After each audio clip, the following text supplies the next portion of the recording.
Très bien les gars. Nous avons donc retardé le deuxième volet de la série Devenir Brigitte parce qu'après avoir annoncé que nous allions diffuser l'épisode sur notre site web candaceowens.com, nous avons subi de vastes attaques DOS tout le week-end, essentiellement nos serveurs ont été submergés. Puis hier soir, nous avons reçu une deuxième lettre très formulée du palais de Élysée de Brigitte et Emmanuel Macron. Cette fois, c'est une lettre très brève que nous allons vous montrer dans son intégralité plus tard dans l'émission. Que pouvons-nous dire d'autre que les Macron ne se comportent certainement pas comme un couple qui n'a absolument rien à cacher? Alors essayons de comprendre pourquoi ils se comportent de cette façon. Ils sont les bienvenus dans notre série Devenir Brigitte. Beaucoup de gens se demandaient donc avec le premier volet de cette série, pourquoi les Français laissent-ils cela se produire?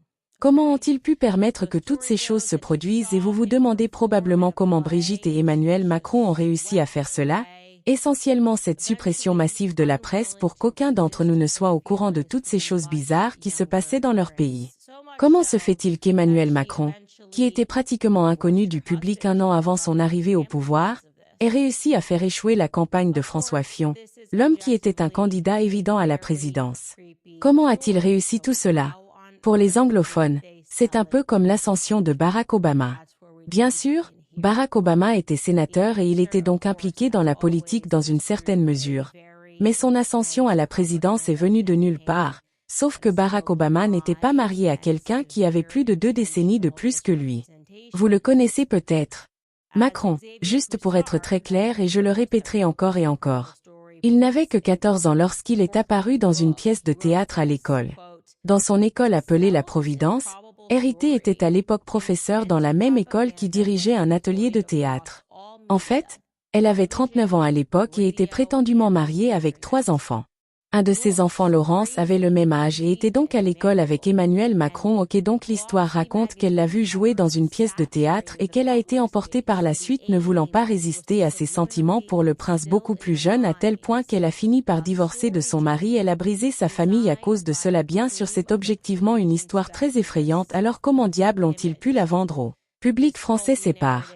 Là que nous devons commencer ici, la réponse bien sûr comme toujours est à travers une campagne de propagande très intense qui est remplie de mensonges et de graves déformations intentionnelles, comme Xavier Poussard qui est le journaliste qui a révélé cette histoire incroyable le dit dans son prochain livre. Il a écrit cette citation pour vendre cette histoire improbable. Une propagande intense a été déployée dans tous les médias, télévision, radio et sur Internet. Des livres faisant l'éloge de Brigitte et Emmanuel et des couvertures de magazines sur papier glacé ont saturé l'espace public. Le but était d'instiller de manière subliminale, dans les esprits, une narration conçue par la crème de la crème. Les spécialistes parisiens de l'image publique. Ce récit pulpeux racontait l'histoire d'Emmanuel Macron, un étudiant précoce et virtuose à la Providence. Dans Amant, la presse le comparait à Mozart qui a conquis son professeur, un peu une femme dynamique, belle et charismatique. Fin de citation donc.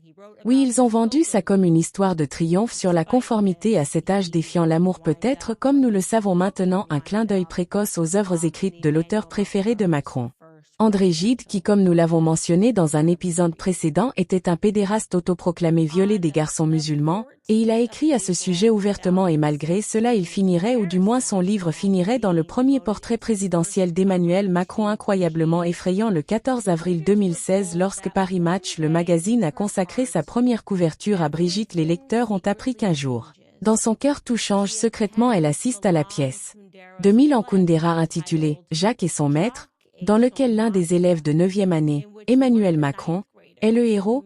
Il a déjà son œil d'aigle. Ils ont écrit au oui, il a déjà son œil d'aigle, en quelque sorte en train de se concentrer sur Brigitte. C'est ce qu'on nous dit. Voici au fait une petite vidéo d'Emmanuel Macron jouant quand il était plus jeune, dans une pièce. Vous pouvez juste jeter un œil à ça. Nous pouvons laisser ça se dérouler.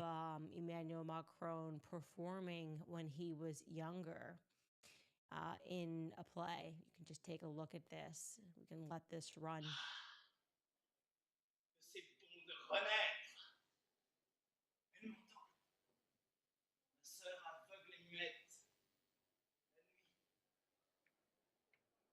Qu'est-ce qui fait le plus peur aux hommes? L'aboiement d'un chien.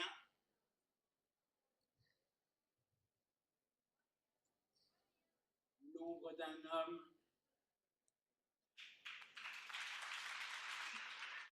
Merveilleux, irrésistible pour une femme de presque 40 ans, qui l'a fait se joindre à elle à l'école de théâtre à l'année scolaire suivante.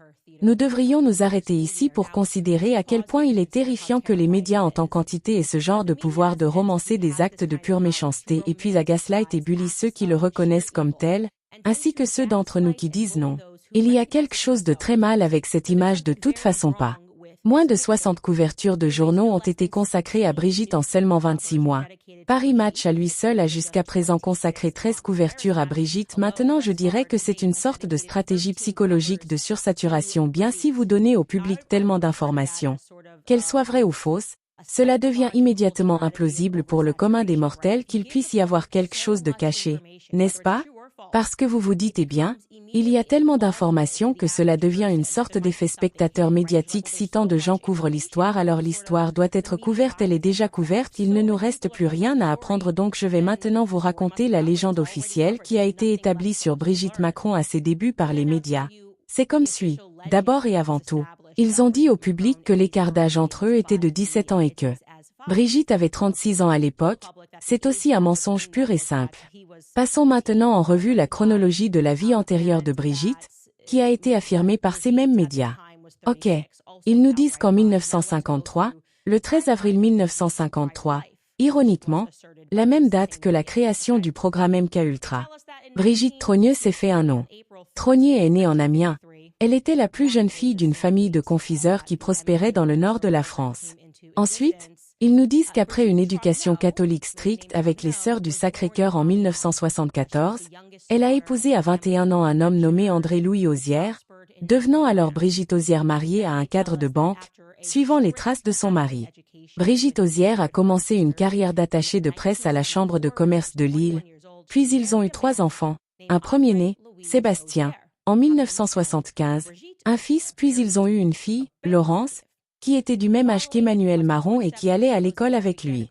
Ils l'ont eu en 1977, et puis, ils ont eu Tiphaine, que vous reconnaîtrez comme la seule des enfants à s'exprimer et à défendre Brigitte Macron, ce qui est assez intéressant.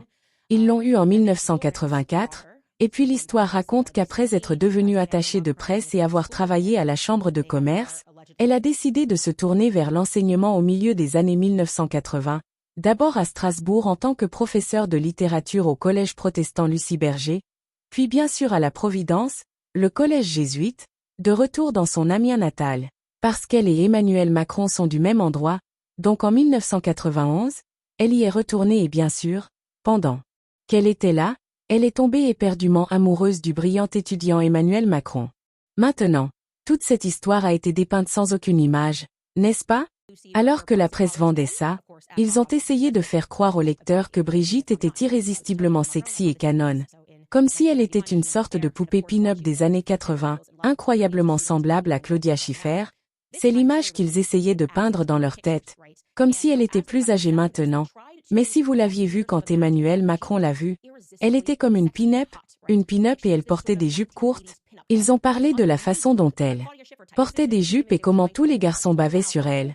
Tous ces garçons qui traversaient la puberté à l'école, fantasmant sur cette prof sexy de type Claudia Schiffer, et bien sur le brillant virtuose Emmanuel Macron et elle a ensuite commencé cette sorte de liaison clandestine des années plus tard en 2006, reconnaissant qu'elle était désespérément amoureuse d'Emmanuel Macron.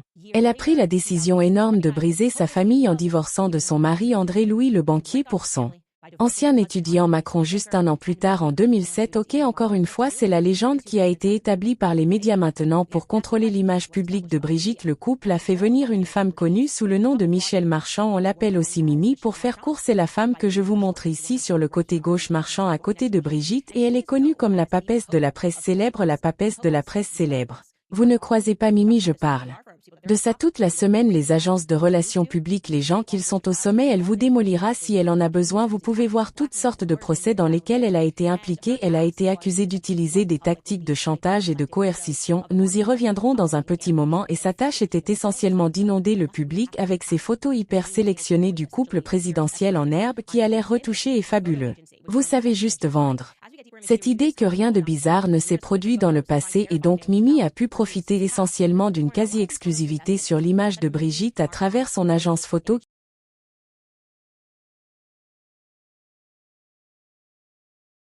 Vous-même tombez dans ce trou et vous allez commencer à chercher des photos et essayer de vérifier des choses sur le passé de Brigitte, et vous allez voir dans le coin que beaucoup de ces photos disent meilleure image. Oui, c'est l'entreprise d'image photo de Mimi Marchand. Cela signifie que Mimi contrôlait cette image. Maintenant, en ce qui concerne les conversations qui ont eu lieu entre Mimi et Bit, il y avait une personne agissant comme intermédiaire et le nom de cette personne est Xavier Niel.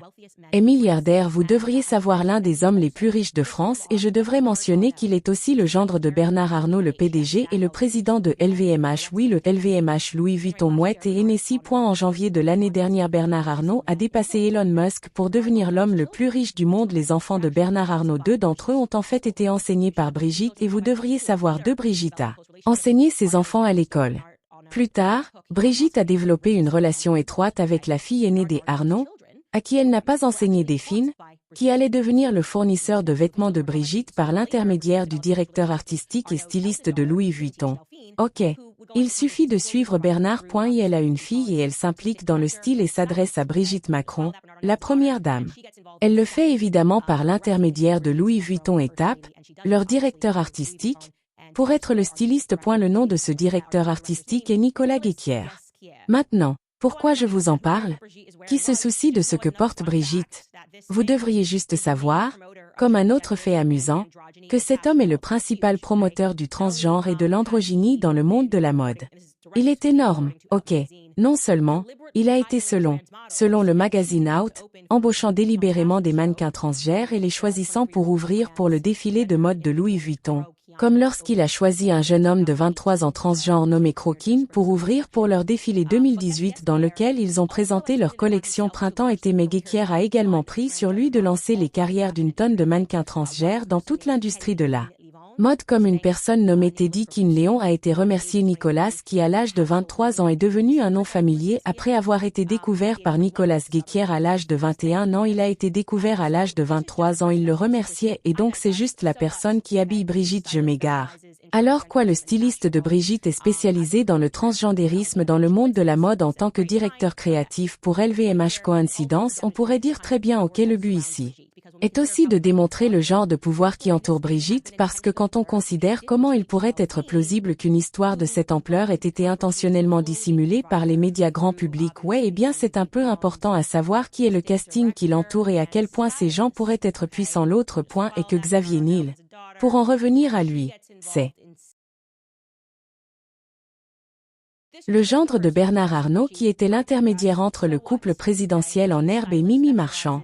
Notre attaché de presse du pape Xavier et Niel. Xavier Niel et Mimi se sont rencontrés par l'intermédiaire d'un avocat commun parce qu'ils ont tous les deux un passé un peu mouvementé. Xavier, dans les années 1980, a aidé à développer un service de chatroom qui était dédié au cybersexe et c'est devenu incroyablement lucratif pour lui, et puis il est devenu copropriétaire d'une chaîne de Peep Show et l'un d'entre eux s'est avéré plus tard être une façade pour un réseau de prostitution professionnelle, et en 2004 il a été arrêté pour proxénétisme aggravé. Je dois être clair ici que ces accusations ont été abandonnées plus tard, mais je veux aussi ici citer le livre de Xavier Poussard. Il dit que beaucoup de choses ont été écrites sur Xavier Niel, le père de la boîte gratuite et du forfait d'abonnement de téléphonie mobile essentiellement. C'est comme juste pour que ce soit clair pour les auditeurs anglophones. C'est presque comme avec Verizon Bundle, c'est comme cela. Il est devenu extraordinairement riche aujourd'hui. Il est un membre à part entière de l'hyperclasse mondiale, connecté à tous les gros bonnets de la Silicon Valley et propulsé par Henry Kravis au conseil d'administration du puissant fonds d'investissement américain KKR. Cependant, le rôle de son service storage SAR service dans l'hébergement de pornographie juvénile est encore trop peu méconnu et a même été décrit par le Centre canadien des services de protection de l'enfance comme la plus grande source d'images d'abus sexuels sur enfants. Maintenant, on peut aller dans cette direction. Vous pouvez chercher ce qu'est le projet canadien de protection de l'enfance, le projet Arachnid, et pourquoi ils ont commencé à s'en prendre à ça, et c'est des liens avec Xavier Niel. Mais ce n'est pas de ça qu'on est là pour parler. Je suis là pour vous raconter comment il a rencontré Mimi Marchand. Par l'intermédiaire d'un avocat commun, parce qu'elle purgeait une peine. Mimi Marchand, après avoir été accusée de diverses choses, qu'elle avait accumulé une série de suspendus peines de prison dans les années 1980 et a passé 2 ans derrière les barreaux en attendant son procès pour son implication avec son petit ami gangster, qui est identifié dans sa biographie comme Afid, même si finalement elle n'a pas été condamnée. Et puis finalement Xavier Niel lui a donné de l'argent pour sauver la meilleure image, puis en 1998, Elle a été condamnée à une autre peine de 3 ans avec sursis pour un autre ancien petit ami et toute une opération de trafic de drogue et grâce à cela Xavier l'a aidé financièrement bien sûr en 2024 lorsqu'il a sauvé à nouveau son agence photo La Meilleure Image et en retour pour avoir sauvé La Meilleure Image ou l'avoir aidé je suis sûre qu'elle s'occupe des images de lui et de ses associés dans le public. D'accord. Alors à quel point cette femme Mimi a-t-elle joué un rôle central dans la création de cette image de Brigitte pour le public? D'accord. Cette femme qui était connue pour être un peu un gangster dans les coulisses comme je l'ai dit, vous pouvez vous renseigner vous-même sur elle Mimi.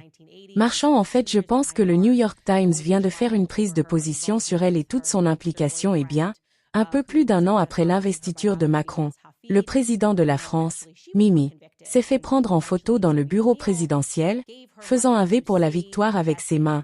Oui, parce qu'ils étaient en effet victorieux en ayant trompé le public à propos de Brigitte, c'est ce que j'imagine. Mais puis quelque chose de vraiment intéressant s'est produit. Brigitte et Emmanuel, peu de temps après que cette photo ait été prise, ont pris la décision de s'éloigner prudemment de Mimi Marchand, par la femme chargée des relations publiques, car elle était impliquée dans un autre scandale et vous les gars, je vous le dis, il semble qu'il y ait beaucoup d'erreurs autour de ce couple, c'est bizarre, ok. Donc Mimi partage également un autre ami avec Brigitte, ils ont un ami commun, un milliardaire, qui s'appelle Marc Ladret de La Charrière, ok, Marc est si proche de Brit pour être très clair, si proche de Brigitte Macron et il aime être photographié avec Brigitte Macron. Si proche qu'ils ont décidé d'assister à la production d'un spectacle ensemble une émission appelée Starmania. Vous vous dites waouh pourquoi je me souviens que Candace parlait de Starmania dans le dernier épisode parce que c'était l'émission à laquelle ils ont assisté ensemble qui a été produite par Thomas Joly où Brigitte a ensuite choisi Thomas Joly pour faire les Jeux Olympiques donc Marc était avec elle à cette première quand ils ont dit que c'était le bon gars pour organiser ces Jeux Olympiques ou l'émission olympique qui avait évidemment des individus transgères nous avions des drag queens qui étaient en train de s'amuser il se passait beaucoup de choses qui offensent mes sens chrétiens et je dirais que c'est satanique de toute façon vous vous demandez probablement pourquoi l'ami commun de Mimi avec Brigitte a causé un problème pour le couple présidentiel dans lequel soudainement ils ont dit que nous devions nous éloigner de Mimi bien Marc ce type Marc Ladret un autre milliardaire a un fils vraiment troublé nommé Jérémy, et peu de temps après que Mimi ait pris cette photo dans le bureau présidentiel il a été révélé que Mimi avait tiré d'affaire son ami Marc et a fait preuve de fermeté en gardant le nom et le visage de Jérémy hors de la presse puisqu'elle dirige la presse comme si elle était un gangster de presse pour ainsi dire. Jérémy, son fils, était l'ancien directeur d'une société de divertissement pour enfants qui a été condamné 2 fois, une fois en 2008 et une fois en 2015 et vous ne devinerez jamais ce que c'était pour des affaires de pornographie infantile et encore une fois au-delà de cette période et récemment en 2004 et 24 la mère de ses enfants a convoqué la police chez eux à Marrakech par peur après avoir fouillé son ordinateur a découvert des photos de très jeunes enfants les âges à ce moment-là étaient 3 en 1 je crois après avoir découvert encore plus d'images sur ses ordinateurs les enquêteurs ont collecté 4000 images d'enfants sur son ordinateur enfant nu qui était violé pour cela il a d'ailleurs reçu une autre tape sur les doigts ce que j'ai pu déterminer en ligne et encore une fois évidemment le français n'est pas ma langue maternelle c'est qu'il a été condamné à juste 8 mois pour ça et que cette peine a été suspendue ce qui signifie que cela n'arrivera pas avant la fin de la période. C'est la dernière que j'ai pu trouver à ce sujet. Je suis heureux de corriger cela si cette information est fausse. Donc ce sont 3 condamnations pour pornographie juvénile pour Marc et Mimi qui ont aidé à couvrir. Celle de 2015 et donc de toute façon couvrir les traces de Jérémy et cette condamnation était une mauvaise image pour le nouveau couple présidentiel et donc ils ont commencé à s'éloigner d'elle mais Mimi est en quelque sorte l'une de ces personnes dont nous parlions hier, ces agents de relations publiques que vous ne croisez tout simplement pas, d'accord? Et elle n'aimait pas que les gens commencent à dire qu'elle était en dehors, qu'elle n'était plus autorisée à entrer dans le palais de l'Élysée. Puis un livre a été publié en octobre 2018 intitulé Le livre de Mimi et il est devenu encore plus clair qu'elle était persona non grata dans le cercle intime présidentiel et qu'elle n'était plus invitée à assister aux réunions du jeudi à l'Élysée et donc que fait une personne des relations publiques quand elle se sent écartée. Vous savez, elle lâche une bombe dans la presse et il semble qu'elle ait effectivement lâché une bombe, une explosion dans la presse à propos de Brigitte Macron dans le magazine Closer. Ok, Brigitte avait en quelque sorte été repérée à l'entrée de l'hôpital américain de Paris pour avoir subi une chirurgie esthétique sous anesthésie générale et la première dame était furieuse de cette publication. Elle a publiquement condamné le magazine Closer pour son invasion de la vie privée préférée compréhensible si vous êtes à l'hôpital en train de vous faire opérer. Sa réaction semblait cependant excessive surtout pour le journaliste Xavier Poussard. Cela lui a juste semblé étrange car un an plus tôt un autre magazine appelé l'Express l'avait également dénoncé pour avoir subi une chirurgie avec un médecin nommé Dr Sidney Ohana et pourtant elle s'en fichait, elle n'a fait face à aucune condamnation publique de ce médecin et de l'Express n'a fait face à aucune condamnation publique. Brigitte n'était pas en colère contre eux donc Xavier Vacqua en particulier à propos de cette publication et Closer l'ont fait paniquer et l'ont poussé jusqu'à créer pour la première fois un précédent dans la première dame qui a publiquement condamné la presse. Alors il a commencé à se pencher sur cet article et Closer essayant de comprendre ce que j'avais raté, ce qu'il y avait là-dedans qui l'avait fait réagir et il l'a trouvé, vous voyez. Alors que Closer n'avait pas nommé le chirurgien. Il n'avait pas du tout nommé le chirurgien qui avait travaillé sur Brigitte. Ils ont fait ce genre de petites choses où ils ont laissé un énorme indice indéniable sur l'identité du chirurgien dans le magazine. Ils ont décrit le chirurgien comme un chirurgien plasticien éminent et médico-savant qui citait avec enthousiasme Victor Hugo. Son expression préférée, la chair de femme l'argile idéale. Eh bien, il n'y avait qu'un seul chirurgien qui avait été présenté dans la presse avec cette citation juste un an plus tôt dans Paris Match et son nom était le docteur Patrick Buy. Il est chirurgien plasticien à l'hôpital américain de Paris qui dans cet article de Paris Match intitulé Opération Jeune à nouveau a répondu à une question qui lui a été posée et il a dit que la chair de la femme était idéale. Maintenant pourquoi était-ce une bombe ou plutôt une menace qui a été faite? Un coup de feu qui a été tiré si vous voulez sur Brigitte Macron parce qu'en France Patrick Buy est surtout connu pour une chose, la chirurgie de féminisation. Il est le roi des transgères, la chirurgie de féminisation pour adoucir les traits du visage si vous êtes un homme essayant de devenir une femme. Cela adoucira les traits de votre visage avec la chirurgie de féminisation et s'il y avait une question qui restait dans l'esprit de quelqu'un quant à savoir s'il était ou non effectivement utilisé par les Brigitte Macron, il devait juste attendre jusqu'en 2023 parce que voici une photo d'eux ensemble, oui des années plus tard en 2023. Emmanuel Macron a décidé de décerner au Dr Patrick Buy la Légion d'honneur française, une haute distinction dans la République française. Imaginez la médaille. C'est la médaille de la liberté en Amérique, on lui décerne cela. Nous allons nous arrêter là parce que c'est beaucoup d'informations à digérer pour vous déballer et des informations pour que vous puissiez faire des recherches à nouveau. Nous sommes à la pointe de l'iceberg en ce qui concerne ce couple et les connexions et le pouvoir qu'ils ont et comment ils ont pu exécuter jusqu'ici dans le public. Ce que nous vous montrerons dans le prochain épisode, c'est comment l'histoire commence à s'effondrer et nous pouvons à nouveau faire apparaître cette chronologie, comment cette idée parfaitement organisée du passé de Brigitte, sans aucune photo, les gens ont commencé à se dire « Attendez une seconde ». Quelque chose ne va pas ici et cela commence en quelque sorte avec juste quelques photos qui sont publiées de Brigitte Macron dans ces années où elle était prétendument une poupée pin-up et elle ne ressemblait en rien à une poupée pin-up et elle ne portait pas de jupe courte, elle portait des costumes amples et non. Cela ne ressemblait pas à quelqu'un dans lequel les adolescents se bousculeraient ici. Elle est juste là, elle est à l'époque où elle enseignait, c'est la pin-up sexy Claudia Schiffer et les gens ont commencé à se dire « Attendez une seconde, sommes-nous juste en train de faire ça ?» J'ai vendu un tas de mensonges et la réponse est bien sûr oui. Mais je veux d'abord vous montrer la lettre que nous avons reçue hier de Brigitte Macron et Emmanuel Macron. Alors la lettre est folle, je suis, on est vraiment juste, je ne sais même pas quoi dire ici, je ne sais pas quoi dire donc évidemment pour ceux d'entre vous qui n'ont pas regardé les épisodes précédents vous devriez, nous allons ici sur YouTube, nous allons les mettre tous ensemble. Pour que vous puissiez le voir comme une série de tout ce qui s'est passé avec Emmanuel Macron et Brigitte Macron, ils nous ont envoyé une lettre et essentiellement dans cette lettre ils n'ont pas abordé le fond de l'affirmation selon laquelle Brigitte Macron était une femme mais ont commencé à décortiquer d'autres choses que nous avions dites et ont dit que cela pourrait être de la diffamation à cause de cela, cela pourrait être de la diffamation à cause de cela. Nous leur avons répondu et avons essentiellement dit écoutez, nous ne sommes pas dans le métier, nous ne sommes pas dans le métier de mentir, nous croyons, je crois plutôt que Brigitte Macron est née biologiquement mâle, nous ne faisons pas ça pour le plaisir évidemment d'accord et nous allons vous donner l'occasion de répondre à ces questions oui ou pas, de questions très simples. Nous avons abordé dans le premier épisode des questions comme la première dame Brigitte Macron a-t-elle donné naissance à 3 enfants oui ou non? Savez, est-elle née biologiquement de sexe masculin? Qui est la personne sur cette photo etc.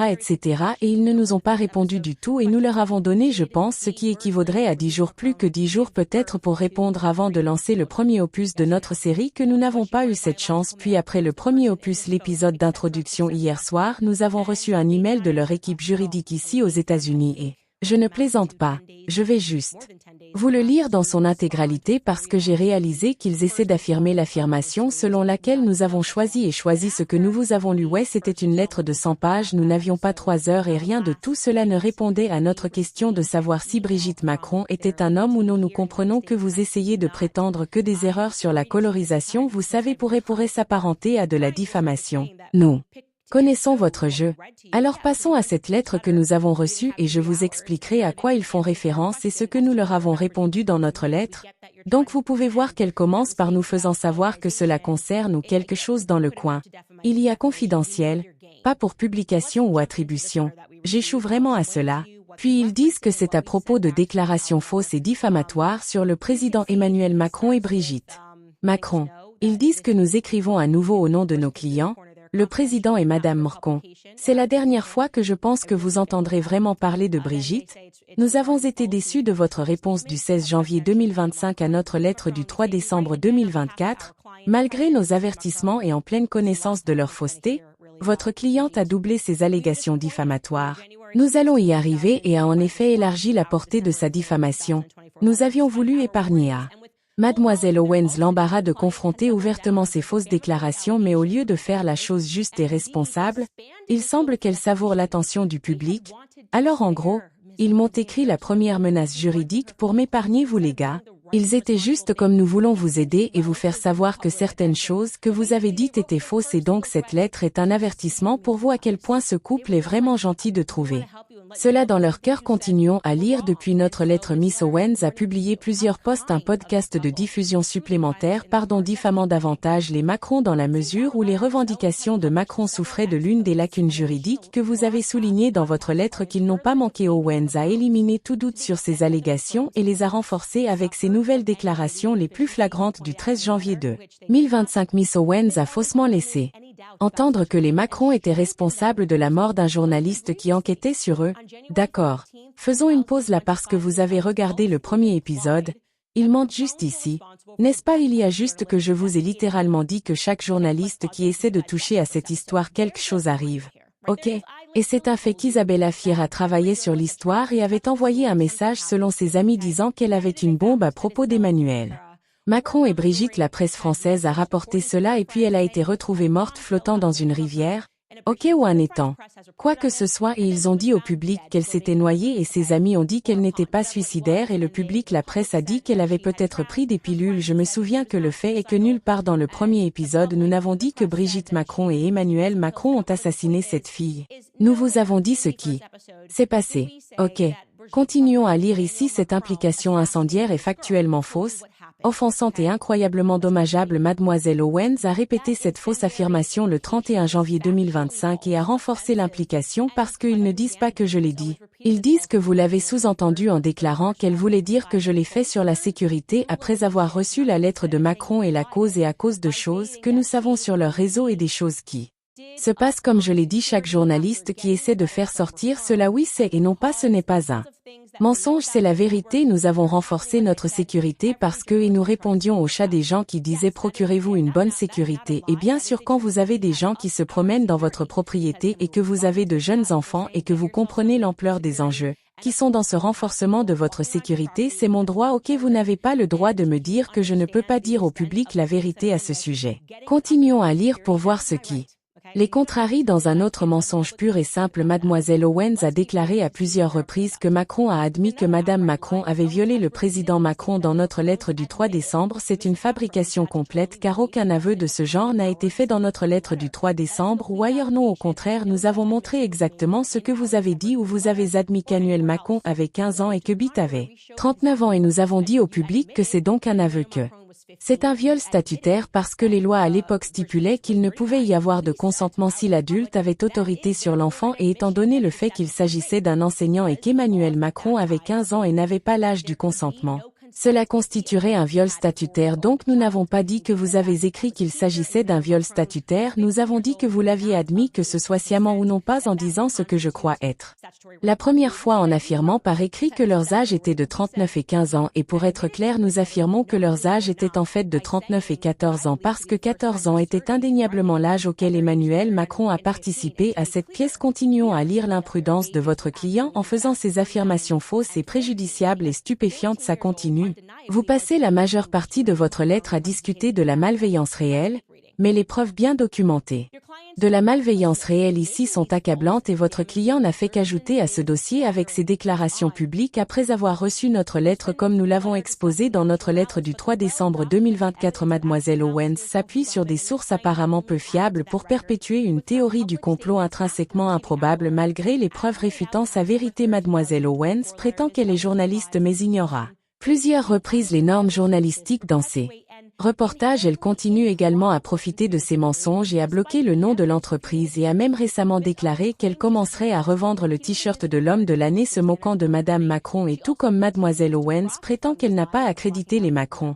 Un tribunal ne sera pas non plus obligé de créditer ces affirmations face à des preuves accablantes pour les réfuter. Donc ils en disent littéralement beaucoup de rien ici à part que c'est une théorie de complot improbable. Tout ce qu'ils ont à faire est d'écrire que Brigitte Macron est née une femme biologique. Nous vous disons que c'est un fait, ils ne feront pas ça. Brigitte Macron a donné naissance à 3 enfants, leurs noms sont Lorraine, Sébastien. Et nous affirmons que c'est un fait. S'il vous plaît, corrigez le dossier. Dans notre lettre à eux, nous avons dit que nous sommes heureux de corriger le dossier, nous sommes heureux de dire la vérité, nous avons même proposé de voler jusqu'en France pour mener l'interview afin que Brigitte puisse répondre enregistrement elle-même. Nous avons dit à tout moment n'importe quelle date que vous nous ferez savoir d'ici jusqu'à, je pense que nous leur avons donné jusqu'en mars quelque chose. Nous prendrons un avion, nous volerons vers vous parce que nous ne voulons pas mentir à ce sujet et nous vous demandons de répondre à ces questions très et si vous ne voulez pas que je vienne et que vous ne voulez pas m'inviter au palais de l'Élysée, alors s'il vous plaît, répondez simplement à ces 21 questions afin que nous puissions l'inclure dans notre reportage. Ils refusent de le faire et disent à la place que c'est improbable théorie du complot. C'est tout, c'est ce qu'ils disent. Ok, continuons parce que la lettre est presque terminée. C'est tout ce qu'elle dit depuis la réception de notre lettre. Mademoiselle Owens nous a fourni encore plus de preuves. Ok, désolé, en fait je viens de passer en revue ça au nom, c'est vrai, depuis la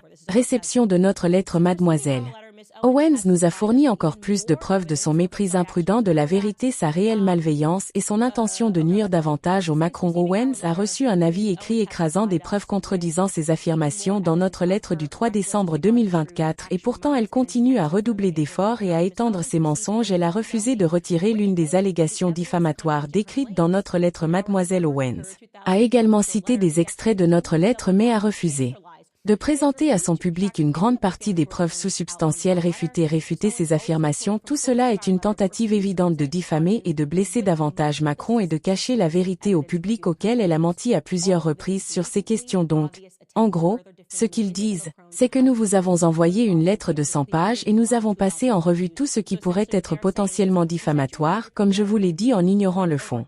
Brigitte est-elle un homme, oui ou non? Un homme biologique, oui ou non? Est-elle née un homme biologique, oui ou non? Et en commençant à pinailler sur les colorisations des photos, et ils vont en fait énumérer les deux choses à nouveau, donc je n'ai pas besoin d'être redondant ici. Ils vont énumérer des parties d'une lettre qui était dans leur lettre initiale que nous n'avons pas présentée au public. C'est pourquoi nous vous montrons cette lettre entière parce que c'est ridicule. Vous allez voir exactement leur modèle de ne pas ajouter, d'aborder le fond et de toujours pinailler sur les choses qu'ils disent diffamatoires. Alors continuons avec cette lettre. Miss Owens croit à tort que ses fausses déclarations sur les Macron sont protégées par sa liberté d'expression et de religion, ou pense au moins qu'il sera utile à sa cause de lancer ces termes. La diffamation n'a pas droit à la protection du premier amendement car, je cite, il n'y a aucune valeur constitutionnelle dans les fausses déclarations de fait. Puis il énumère un procès, une certaine prudence juridique, donc Miss Owens ne peut pas publier. Voilà les gars, une accusation dont elle sait qu'elle n'a aucune preuve derrière elle comme un fait qui correspond à son scénario souhaité, puis elle se cache dans le premier amendement, une plainte pour diffamation fondée en partie sur des prémices. Nous y allons.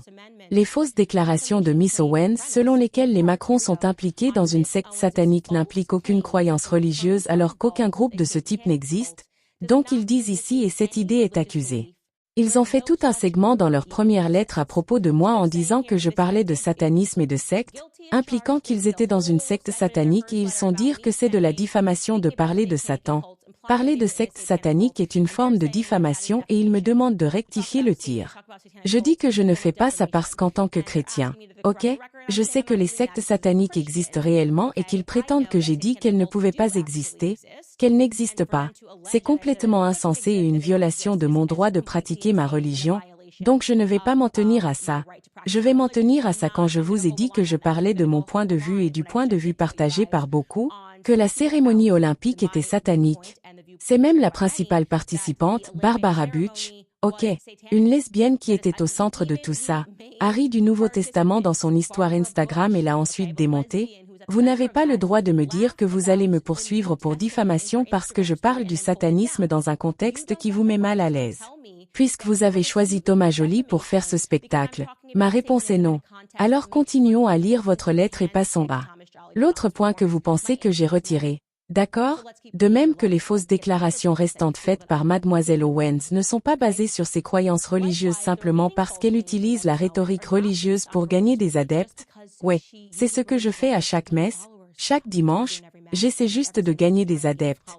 Votre explication tout aussi ridicule pour excuser la fausse déclaration de Mademoiselle Owens de la responsabilité légale que les déclarations sont censées être rhétoriques et hyper-verbalement échoue également.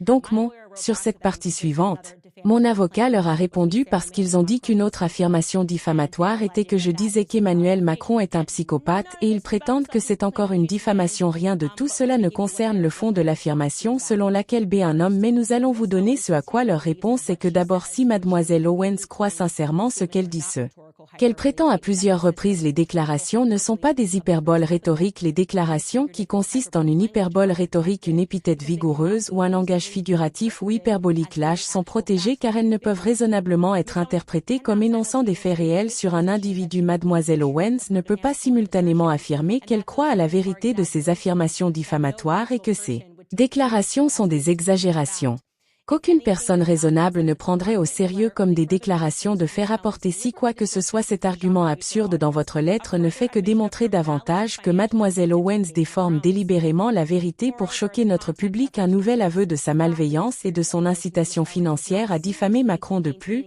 le contexte de ces déclarations réfute catégoriquement toute notion selon laquelle Mademoiselle Owens ne soutenait pas sérieusement une affirmation de fait réel contraire. Mademoiselle Owens affirme à plusieurs reprises qu'elle fournit des faits et a récemment noté une mine de preuves de ces fausses déclarations. Mademoiselle Owens l'a clairement déclaré et a éliminé tout doute quant au fait qu'elle se livrait à une hyperbole rhétorique lorsqu'elle a affirmé le 10 janvier 2024 qu'elle exposait ce qu'elle considérait comme la vérité. Auparavant, elle avait fait l'affirmation diffamatoire selon laquelle le président M est un psychopathe tout en citant des recherches censées étayer son allégation et ses affirmations selon lesquelles les prétendus abus sexuels de Madame Macron sur le président Macron l'ont transformé en psychopathe, car elle prétend exposer la vérité qui est étayée par des recherches. Aucun auditeur raisonnable ne pourrait croire que Mademoiselle Owens se livrait à une hyperbole rhétorique qui n'est pas destinée à être prise au sérieux. Je vous montre donc cette lettre dans son intégralité car il est important que vous compreniez que c'est exactement la stratégie qu'ils ont suivie.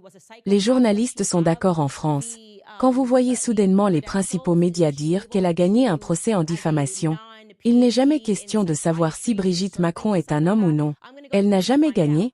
Il s'agit toujours de cette personne. Elle a identifié la mauvaise personne sur la photo. Elle dit qu'Emmanuel Macron était un psychopathe. A-t-elle les qualifications? Est-elle capable, en tant que non-doctorante en psychiatrie, d'affirmer qu'il est un psychopathe? Je vais aller au tribunal et le découvrir. Puis quand ils gagnent et qu'ils obtiennent, comme vous savez, une accusation de harcèlement civil, leurs médias que je viens de vous expliquer dans cet épisode comment ils contrôlent les médias qui se précipitent pour imprimer qu'ils ont gagné un procès en diffamation. Les avez-vous entendus une fois dans toute cette lettre affirmer simplement que Brigitte Macron est en fait née femme? Les avez-vous entendus affirmer que Brigitte Macron n'a pas fait la transition de la première dame actuelle? Non. Ce sont des petites affirmations mesquines. C'est ça et ce n'est que la fin de la lettre ici. Je ne vous cache rien. Voyons continuer. Et oui, c'est vrai, ces deux choses étaient dans leur première lettre sur lui étant un psychopathe et sur les sectes sataniques. Ils ont écrit que votre affirmation selon laquelle que les Macron n'ont pas été endommagés par les fausses déclarations de votre client est encore plus mentie par là. Deuxième phrase de votre lettre du 16 janvier dans vos mots Candace est une sensation internationale. Merci avocat, merci mon j'ai un bon avocat, il est si gentil. Ces fausses déclarations ont atteint un public international. Les vues, les likes, les commentaires, les téléchargements, les partages de ces fausses déclarations fournissent une preuve concluante que les fabrications de Mademoiselle Owens sont crues et répétées. Il est évident que la prolifération de ces fausses déclarations de Mademoiselle Owens a entraîner une altération de la réputation et de la position dans la communauté, humiliation personnelle, angoisse mentale et souffrance à tel point que mesdames et messieurs, ils ne répondront pas simplement à la question de base que nous demandons: êtes-vous Brigitte Macron? Étiez-vous Brigitte Macron née une femme biologique? Cercle oui ou non. S'il vous plaît, arrêtez avec ces lettres s'il vous plaît. De toute façon, elles se terminent par eux exigeant cette demande plutôt bizarre. Enfin, votre lettre ne reconnaît pas notre demande de conservation légale. Pour votre commodité, nous le répétons ici jusqu'à ce que ces problèmes soient résolus. Veuillez vous assurer que vos principes et toutes vos sources sont préservées et conservez les emails et les messages textes, enregistrements audio vie.